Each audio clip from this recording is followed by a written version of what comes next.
भी है, क्योंकि ये क्रिप्टो करेंसी कोई भी देश, कोई भी गवर्नमेंट, कोई भी इंसान का बच्चा इसको बंद नहीं कर सकता। क्या बात, क्या बात। बहुत बढ़िया, जोरदार ताली, जोरदार ताली, जोरदार ताली। क्योंकि ये डिसेंट्रलाइज है, जब उनके हाथ में है ही नहीं। यदि ये सेंट्रलाइज होती तो कभी की वो बैन हो चुकी होती। तो अभी क्रिप्टो करेंसी में जो है सबने जो है अपना एक्सचेंज वाले ने जो है तरीका निकाल दिया P2P। ये उसी का टाइम का दौर है P2P। उससे पहले P2P नहीं था। ये 2018 में जो है सबसे पहले एक्सचेंज वालों ने ये शुरू किया कि बैंक से ट्रांजैक्शन नहीं है तो आदमी से आदमी को जोड़ दिया। यानी कि आप अभी भी ट्रेडिंग कर सकते हो। गवर्नमेंट ने बैन लगा दिया, कोई बात नहीं, बैंकों के द्वारा बैन है, मत दो बैंकों के द्वारा, सीधे उसके खाते के अंदर आप जो ट्रांजैक्शन कर सकते हो। और उधर कोर्ट ने भी ये फैसला दे दिया कि जब आप इसके अंदर कोई रोकथाम इसको बंद नहीं कर सकते तो आप इसको बैन क्यों कर रहे हो। आप अपनी कंडीशन पे आप क्रिप्टो मार्केट को ओपन कीजिए। अब अपनी कंडीशन क्या थी गवर्नमेंट की, उन लोगों ने जो है इसको एसेट का दर्जा दिया और 30% फ्लैट टैक्स इसके अंदर लगा दिया। जी बिल्कुल ठीक है, 30%। अब आगे वो कितना परसेंट रहने वाला है वो पता नहीं, लेकिन फिलहाल तो इसके अंदर इनकम टैक्स है 30%। आप 100 रुपए भी कमाओगे तो भी आपको 30 रुपए देना पड़ेगा, सीधी सी बात। इसमें कोई स्लैब सिस्टम नहीं है। तो इस तरह जो है सिस्टम को करते हुए बहुत काफी जो है नॉलेज ना होने के कारण लॉस उठाया। 2018 के बाद फिर थोड़ा सा जो चुलबुल उठी 19-20 को, उसके बाद फिर जो है क्रिप्टो करेंसी की ली, मैडम को भी सिखा दिया, वो भी ट्रेडिंग के साथ करने लगी। भागी जल्दी इसमें लो। वो 400% जो है वो भाग रही है। बोले एक साथ में 10-15 मिनट के अंदर 400%। आप यकीन कर सकते हैं, लेकिन हमको ज्ञान नहीं था, वो टोकन थे, वो सेंट्रलाइज थे। बहुत शानदार, बिल्कुल। इस चीज को हमें ज्ञान नहीं था कि कोई चीज इतनी जल्दी 400%, 900% जा रही है। तो हम दोनों मिल करके अभी हाथ लेकर रहते हैं, तो कोई ना कोई गेम खेलना तो क्रिप्टो करेंसी गेम खेलते हैं चलो। अच्छा, तो दुनिया पता नहीं कि लूडो खेलते हैं, कुछ खेलती है, हम जो क्रिप्टो करेंसी खेलते हैं। तो इस तरह जो है हम अभी भी वो उन्हीं के मोबाइल के अंदर है। तो उसके बाद में फिर एक करेंसी आई, जिस टाइम ये बिटकॉइन दोबारा चढ़ के चली गई 60 लाख के पार। उस टाइम पे एक करेंसी नहीं, एक टोकन था YFII। बिल्कुल यदि किसी को पता हो जी, तो कृपया करके अपना हैंड रेज करें। बिल्कुल। YFII और एक YFI, दो करेंसी हो रखी थी जी, पता किसी को? नहीं, कोई बात नहीं। तो YFII 80 लाख की थी, जी। बिटकॉइन 60 लाख की थी। आप क्या करें भाई, यार ये मुसीबत अच्छी है, अता पता कुछ है नहीं, नॉलेज है नहीं। तो बिटकॉइन का पैसा, इथेरियम का पैसा निकाल के YFII पर लगा। वो YFII जो एक्सचेंज से भी गायब है, आज पता नहीं अभी 3.5 लाख रुपए मेरा मैडम ही नाराज। इस पैसा थोड़ा सा बचा दी, इथेरियम में लगाया हुआ है, शिव में लगाया हुआ है, अभी उसमें पढ़ा लेंगे, हम देखते नहीं। तो अब जिनको बनना है ट्रेडिंग करने नहीं, हमारे बस ट्रेडिंग है, वो पढ़ा है मोबाइल के अंदर, बस उसका जो कभी कभी देख लेती है, मुझे दिखा दो, तो कभी कभी जो दोनों देख लेते हैं। तो खैर इस सिस्टम के ऊपर जो है जैसे जो है अभी लास्ट ईयर ये सिस्टम मिला टोनिस्टल, तो काफी निगेटिव था मैं। लेकिन जब देखा कि ये सिस्टम तो कुछ बात अलग है। ट्रोन के ऊपर मैं जो ट्रेडिंग कर चुका था, ट्रोन को जानता था, तो उसके बाद में जो है फिर इसका 40 करोड़ का बैकअप। यार चलो देखते हैं, यदि काम नहीं भी करा तो भी इसके अंदर इनकम आ रही है, 95% डिस्ट्रीब्यूट हो रहा है, तो कोई लॉस तो है ही नहीं, प्रॉफिट ही प्रॉफिट है। तो मैंने जो है आइडिया लगा दिया। लेकिन उसके बाद में मैंने सोचा यार जब तू अभी आइडिया लगाई दी तो काम भी कर ले। तो काम करना था, अभी स्टार्ट किया, लगभग जो मेरी इनकम ज्यादा तो नहीं हुई है, $5,000 के आसपास मेरी इनकम हुई है। बहुत बढ़िया, जोरदार ताली सर के लिए, जोरदार ताली। जितना जो है मेरा जिस तरह से मैं वर्क कर रहा हूँ तो उतनी जो सफलता मुझे नहीं मिली है। लेकिन अभी जो है फोटो लगा दिया सर ने जो है अपने साथ में बड़े बड़े जो है, अभी मेरा कहाँ वो गंजा पता नहीं कौन सा फोटो छोड़ के लाया, वो इतने बड़े बड़े फोटो इनके पास में, वो क्या सोना लगा लेते वो सब ज्यादा वो आधार कार्ड वाला मेरा फोटो भी छोड़ के गया। तो खैर मैं सौभाग्यशाली हूँ कि मुझे जो कम से कम जो इतना जो बैनर के ऊपर जो मुझे स्थान मिला और आप लोगों का जो है मुझे प्यार सम्मान मिला। और इस सिस्टम के ऊपर सबसे बड़ी चीज तो यही है कि यहाँ पर इनकम तो कम है, मिल जाएगी, मुझे पता है इनकम तो आएगी, कहाँ जाएगी, लेकर आऊंगा और अपने उद्देश्य को पूरा करूंगा जरूर। साथ में सबसे बड़ी चीज ये है कि देश विदेश के अंदर जो भी लोग ट्रोन सिस्टम के अंदर काम कर रहे हैं, जूम पर आते हैं, वो लोग जानने लगे कि रविंद्र सिंधु है। अभी कमाई चाहे कुछ भी हो, लेकिन नाम हो गया रविंद्र सिंधु, रविंद्र सिंधु, जोरदार वजह रविंद्र सिंधु। जोरदार ताली, जोरदार ताली। तो मेरे लिए सबसे बड़ा अचीवमेंट यही है फिलहाल कि मुझे कुछ लोग जानने लगे। तो इस तरह जो है सिस्टम चल रहा है। और सबसे बड़ी चीज है आज अब 2 दिन से और आगे भी और 2-3 दिन 4 दिन इस सिस्टम की जो है आन बान शान परमाणु रिएक्टर मेरे साथ में है। यस, जोरदार ताली। परमाणु रिएक्टर मेरे साथ में है और अभी आगे जो है जेंड के में जो है साथ रहेंगे, तो मुझे जो है कमी कुछ नहीं, मजा ही मजा है। और उसके बाद में जो कुछ इनकम आने वाली है वो अलग, तो अलग ही एक लेवल है।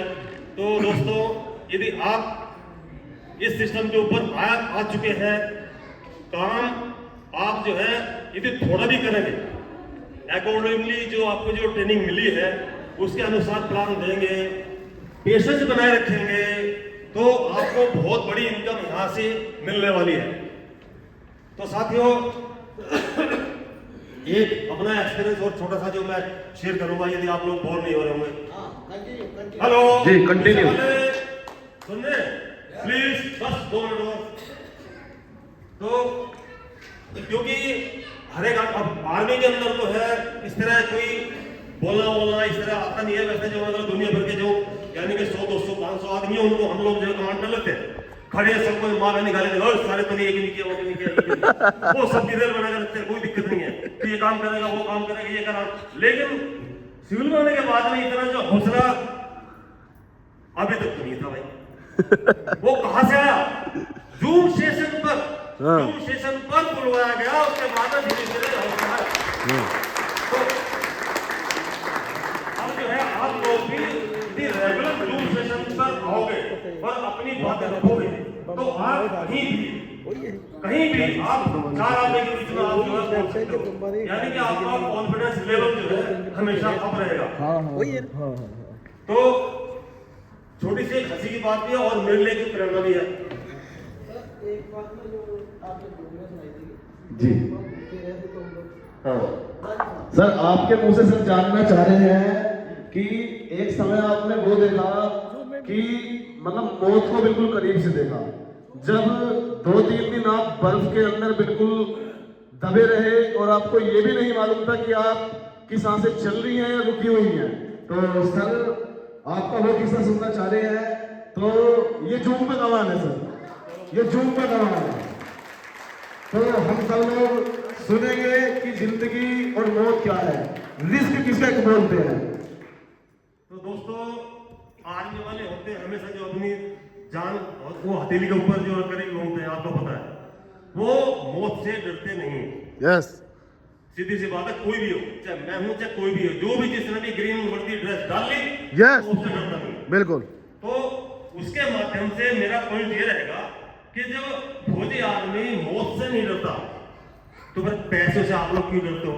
Yes. आप लोग तो हो, Yes. पैसा खर्च करके हो, बिल्कुल। जिसको प्लान दोगे उसको बताओ कि यहाँ पे कम से कम जान जाने का तो रिस्क नहीं है। Yes. पैसा ही तो रिस्क है। हाँ। पर तेरा रिस्क मैं नहीं लेता, कोई बात नहीं, तू जान लेगा क्या मेरी? तो ये कहने का मतलब ये है कि हम लोग जो है रिस्क ले सकते हैं, तो पैसे का भी ले सकते हैं। बिल्कुल वही बात है सर कि मेरे घर में लग गई आग तो बचाई क्या है, और अगर बच गया मैं तो समझो जलाई क्या है। और दूसरी बात ये, पहले अपना पॉइंट रखूंगा जो मैं कहना चाह रहा हूँ, नहीं तो मैं भूल जी। जाऊंगा, उसके बाद में फिर वो चीज बताऊंगा। तो मुझे जो है प्लान देना तो मैंने सीख लिया, बट लेडीज के लिए प्लान देना मुझे आता नहीं था। अब मैं जहाँ 1 लेडीज 2 लेडीज बैठ गई, मैं अब बड़ा मुश्किल, क्योंकि आदत नहीं थी, पता नहीं क्यों ऐसा मेरे साथ हो रहा था। मैं गाड़ी में थे सर, हम लोग जो घूम रहे थे, तो मैं सबको बताया, मैं सर मेरे साथ ये प्रॉब्लम है। बोला तो अपनी लेडीज को जो जेंट समझ में आ भी नहीं, तो बड़ा आराम से बोल दिया, गाड़ी चल रही है, मैं अब ऐसे कैसे यार, मैं जो सोच रही लेडीज जेंट्स कैसे हो जाएंगे? तो अपने मन को ये समझाना है। तो मैं सोचता रहा और बाई देवी ऐसा हुआ कि प्लान करना था कुरुक्षेत्र में जाकर के रोमी देवी मैम के यहाँ। जी बिल्कुल। अब उन्होंने जो है टोटल ही लेडीज को इकट्ठा करके रखा है। और लेडीज भी कम से कम कितनी 16-17-20 लेडीज इकट्ठी बैठी है कम से कम। अब उसका फोन आ गया कि सर ने पूछा कौन कौन है, कितने आदमी हैं? सर इतनी लेडीज है, 20 लेडीज है। अब लेडीज है तो उनकी कैसी मुस्कुराए। अब ये टिंकू प्रसाद जी भी थे, इन्होंने प्लान बनाया, दोनों मेरे मजाक ले रहे। अब बोला इनके तो बस की प्लान देना है, ये तो हो जाएंगे। अब ये हेड होकर इन्होंने बोला धीरे से आपस में मजाक बनाया। सर प्लान आपको ही देना है। अब मैं सोच लिया, मगर सर साथ में है, बोला है कि जेंट समझ ले, बस चल इनका फार्मूला आजमा ले। अभी देखो जेंट से मेरे लिए कोई लेडीज नहीं है। अब जब देखा वास्तव में वहाँ अब चेयर की सुविधा नहीं थी, नीचे ग्राउंड के ऊपर ही हम लोग बैठे। बिल्कुल बिल्कुल। बोर्ड भी नहीं था, यस, केवल जो है एक स्टूल मिल गया था। अब उनको किस तरह प्लान करे, इतने सारे जो है एक स्टूल के ऊपर प्लान होना बड़ा मुश्किल है। तो इन्होंने तो मजाक में बोला था कि मैं मना कर दूंगा, लेडीज को प्लान नहीं दूंगा। मैंने बोला सर मैं ही दूंगा प्लान। यस। और मैंने प्लान दी, सबको को उठा करके दी। सबसे सीधी सी बात, बहुत आसान लगा मुझे कहने का, मतलब बहन जी आ जाओ। मेरे से बड़ी तो कोई थी नहीं, बेटी आ जाओ। जब बेटी बहन जी होगी तो भाई की शर्म क्या है? यस बिल्कुल।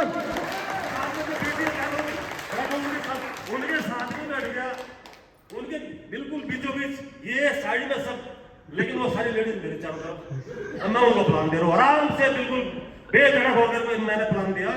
और उस दिन के बाद तो आज का दिन है, अभी मैं कहीं भी प्लान दे सकता हूँ, चाहे 500 आदमी की। बिल्कुल, बहुत बढ़िया, जोरदार ताली। ये पावर है टोन स्टाइल ड्रीम स्टाइल की जी। ये पावर है जूम सेशन की। यस। जूम सेशन लेने वाले सर की। यस, जोरदार ताली। यस। तो साथियों अभी जो मैं वो किस्सा मैं सुनाता हूँ, क्योंकि आर्मी वाले जो इन्फेंट्री वाले बैठे हुए हैं वो हमेशा जो है फ्रंट पर रहते हैं, और हमारी कोर है हेल्पिंग हैंड, यानी कि हम फ्रंट से लड़ते नहीं हैं, उनकी हेल्प करते हैं। तो मैं आरबीसी का हूँ, वेटरनरी साइड से मैं उनकी हेल्प करता हूँ। कोई एएमसी वाले हैं वो मेडिसिन से वो अपने जो है मदद करते हैं, सिग्नल है, इंजीनियर है, ऑर्डिनेंस है, ये सब के सब जो हेल्पिंग हैंड होते हैं। तो हमको लड़ने का डायरेक्ट मौका नहीं मिलता, लेकिन हम जो है फील्ड करना होते हैं, इनके पीछे पीछे साथ में होते हैं। तो ऑपरेशन 99 ओपी विजय 99 आप लोगों के बहुत सारे को ये याद होगा। तो क्या हुआ था, हमारी यूनिट भी जो है द्रास तक गई। अब तोप छुड़ाने वाले तोप छुड़ा रहे हैं, इन्फेंट्री वाले पहाड़ में लड़ रहे हैं, वो अलग बात, लेकिन हम भी वहां पे थे मौजूद। अब जो भी बटालियंस थी वो हमारे साथ आसपास थी। शाम को जो है 10 डेड बॉडी आती, हम उनसे पूछते भाई आज तुम्हारे कितने, बोला सर 10 आज हमारे चले। बड़ा जोर पड़ता, दूसरी बटालियन में साथ में थी। तो इस तरह हम तो सुनते थे, हमारे रोड में ये खड़े होते थे कि डेली जो डेड बॉडीज को देख रहे हैं। तो खैर अभी जो भगवान ने हमारे लिए भी सोच के रखा हुआ था कि आरबीसी वालों तुम्हारी परीक्षा भी बाकी, अभी आमने सामने तो जो है गन से नहीं हो पा रहा है, लेकिन भगवान ने हमको भी जो है कुछ सोच के रखा था। तो जब जो है युद्ध समाप्त हो चुका, उसके बाद में लगभग 300-400 गाड़ियों का जो काफिला इकट्ठा जो है वो नीचे आना था, डाउन आना था द्रास से। उसके अंदर हमारी जो है लगभग 7-8 गाड़ी थी। उसके अंदर जो 4-5 गाड़ी के अंदर हमारे जो सिक एनिमल्स थे, क्योंकि हमारा जो हॉस्पिटल होता है वेटरनरी का, तो बाकी के अंदर हमारा सामान था, आदमी थे, मैन पावर थी। तो वो लोग जो उनको उन्हीं के साथ में रवाना कर दिया गया। मैं, मेरा ऑफिसर कमांडिंग, उसका ड्राइवर और उसका हेल्पर, हम 4 आदमी जीप के अंदर वहीं पर रह गए, क्योंकि मैं एज ए क्वार्टर मास्टर था। क्वार्टर मास्टर मतलब जो है जितना भी चार्जिंग होता है, लेना देना, उसको डॉक्यूमेंटेशन पूरा करना, क्लियरेंस करना, वो सब मेरा हाथ में था। तो उसको मुझे होना वहाँ पे जरूरी था। तो बाकी हमारी जो सारी गाड़ी जा चुकी थी, और हमारे जो जीप और हमारा ओसी साहब जो मेरे साथ ही, यानी कि हम उनके साथ में थे। और अगले दिन जिस दिन जो है वो गाड़ियां रवाना हुई, उसी दिन उस मौसम की पहली बर्फबारी शुरू होगी, यानी कि हमारे सामने से शुरू होगी।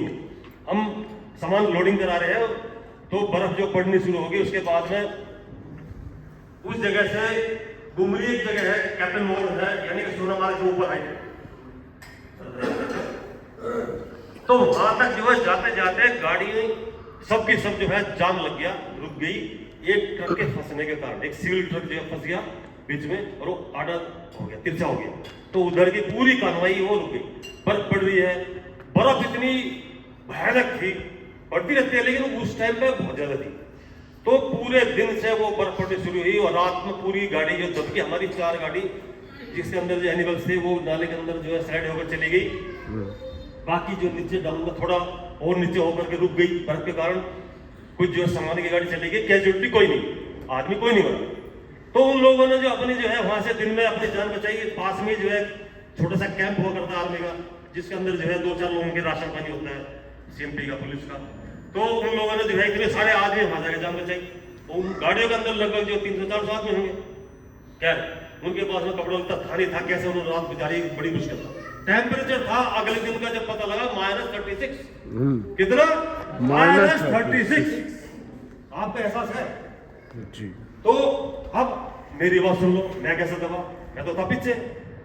वो लोग तो अपनी जान बचा करके, अपना हथियार को भी छोड़ करके, अपने रजाई गद्दे भी छोड़ करके गाड़ी में वो तो चले गए शरण में, जहां पर राशन उनको मिल जाए।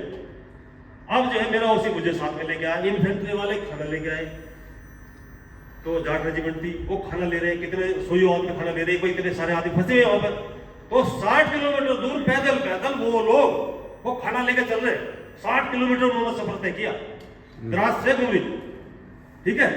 तो वहां पे जो है, क्योंकि वहां पे लोग फंसे हुए, उनके साथ में हमारी जीप, हम लोग जीप में बैठे, उसी साथ में वो बेचारे पैदल चल रहे हैं।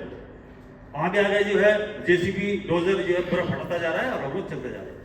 सुबह से चलते हुए शाम हो गई। वो इन्फेंट्री वाले कहाँ चले गए पता नहीं भाई, आगे जाके अंधेरे में। उन्होंने एक्सीडेंट, उन्होंने खाना बना दिया होगा, डिस्ट्रीब्यूट किया होगा, वहां तो मिले नहीं कोई भी।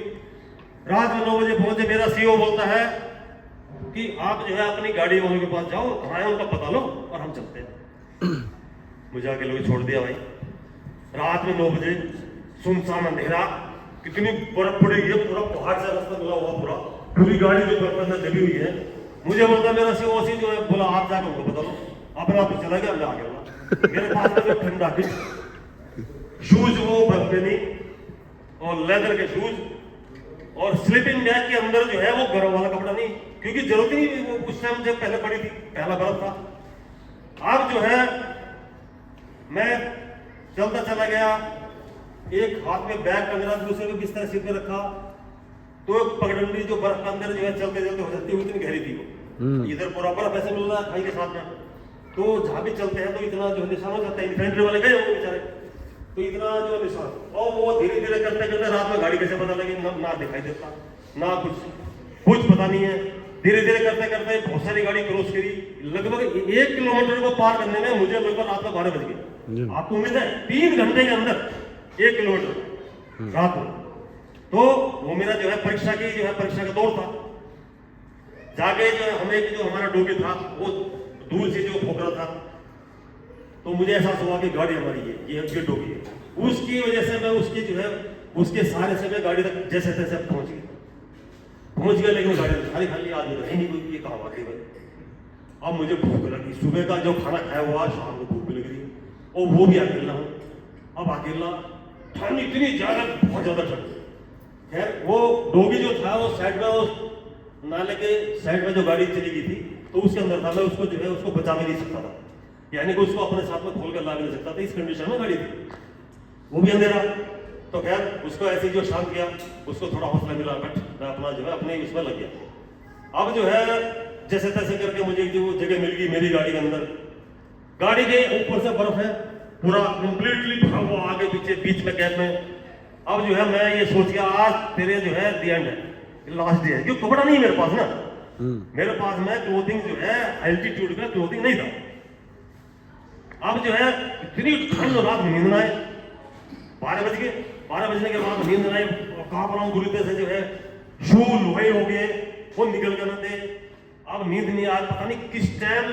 अच्छा मैंने एक बात बताऊं ओपनली, वो मेडिसिन की गाड़ी थी, उससे अगली वाली राशन की गाड़ी थी, और राशन की गाड़ी के अंदर लिक्विड था, यानी कि वाइन थी।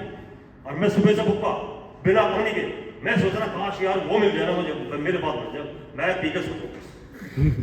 अब जो है वहां तक लेकिन जाने में जो क्यों वहां तक मैं जा नहीं पाया, उस गाड़ी के अंदर इतना क्या इस तरह का जो है वहां पे कंडीशन थी, वहां नहीं जा पाया। जो कुछ किया भगवान ने अच्छा किया।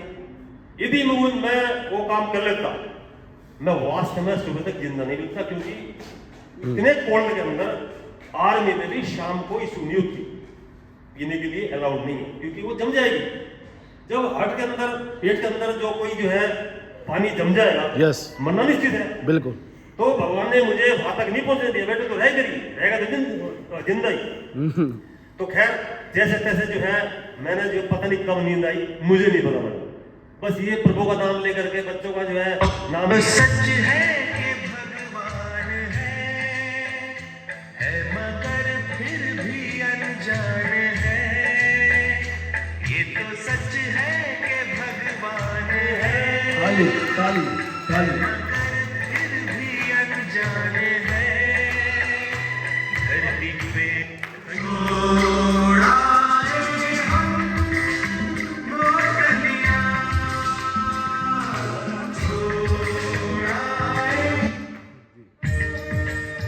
शमा दिल में जला लो यारो यारो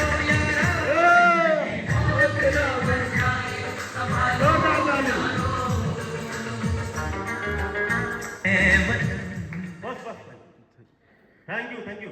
तो यदि आप लोगों को जो नींद भगाने के लिए किया, यदि जो है मेरा जो है जो मैं बता रहा हूँ आपको इंटरेस्ट किसी को आ रहा होगा, आर्मी वालों को शायद नहीं भी आ रहा होगा, बोले यार क्या बता रहे हैं सारे लोग ये चीज है, बाकी जो लेकिन आप लोग जो आर्मी में नहीं हो थोड़ा सा आप लोग मेरे ख्याल में इंटरेस्ट होगा थोड़ा बहुत। खैर तो अभी जो है नींद किस टाइम आई मुझे नहीं पता लगा, सो गए रात में जो है आँख खुली, देखा है मैं जिंदा हूँ। अरे मैं जिंदा हूँ यार, कमाल की बात हुई। नहीं है गाड़ी से उतर के देखा, फुल आसमान बिल्कुल साफ, बादल कुछ नहीं, बर्फ नहीं पड़ रहा, लेकिन जमी बर्फ इतनी ठंडी, बहुत ठंडी। खैर अभी करना क्या, भूख लग रही बहुत जबरदस्त। राशन वाली गाड़ी के अंदर गया, पूरे हलवे के जो है फुल कढ़ाई रखी हुई थी, उसके ऊपर बर्फ जमी हुई थी, बिल्कुल बर्फ की तरह, जिस तरह यहाँ पे बर्फ आती है ना अपनी, बिल्कुल वो लेयर जम चुकी थी। लेकिन जो है उसका गर्म करने का सिस्टम नहीं, ले यानी कि वो अपनी जान बचा के भागे, उस हलवे को खा नहीं पाए। कहने का मतलब जिस टाइम उन लोगों ने अपनी जान बचाई, वो अपना जो खाना भी छोड़ करके उनको जाना पड़ा। तो ये इस तरह के जो कंडीशन थे। खैर वो जो है उसके बाद में फिर मैं उन लोगों तक गया, वहां उन सबसे मिला, बुरे हाल थे उनके भी, उनके पास भी कपड़ा नहीं था, उन्होंने कैसे कैसे कुछ पानी पूनी पी पा के अपना खिचड़ी खा के अपना काम कर लिया था। तो ये जो है इनके कहने पर, सर के जो कहने पर मैं आपको ये इतना अपनी एक छोटी सी प्रॉब्लम क्या, एक घटना जो शेयर की। तो कहने का मतलब जो है रिस्क हमको भगवान ने जो है दिया, बोला बेटा इधर आजा, युद्ध वहां लड़ाई इधर लड़ो। तो हाथ थोड़ा थोड़ा युद्ध इस तरह से हमने कंडीशन पे जो यानी कि कंडीशन इस तरह की हुई कि वहां पर ये काम हुआ हमारे साथ में। तो साथियों मैं और ज्यादा कुछ आपका जो समय नहीं लूंगा, क्योंकि जो है मैं खुद इतना ज्यादा नहीं बोलना चाह रहा था, लेकिन अभी 10 मिनट के लिए और समय मेरे लिए ये बता दिया। खैर थैंक यू वेरी मच, आपने मुझे जो है इतने बड़े मंच पर मुझे बोलने का मौका दिया, धन्यवाद। Thank you very much. जय हिंद जी, बहुत बहुत धन्यवाद सर, आपका बहुत बहुत धन्यवाद। वाहिगुरू जी का खालसा, वाहिगुरू जी की फतेह।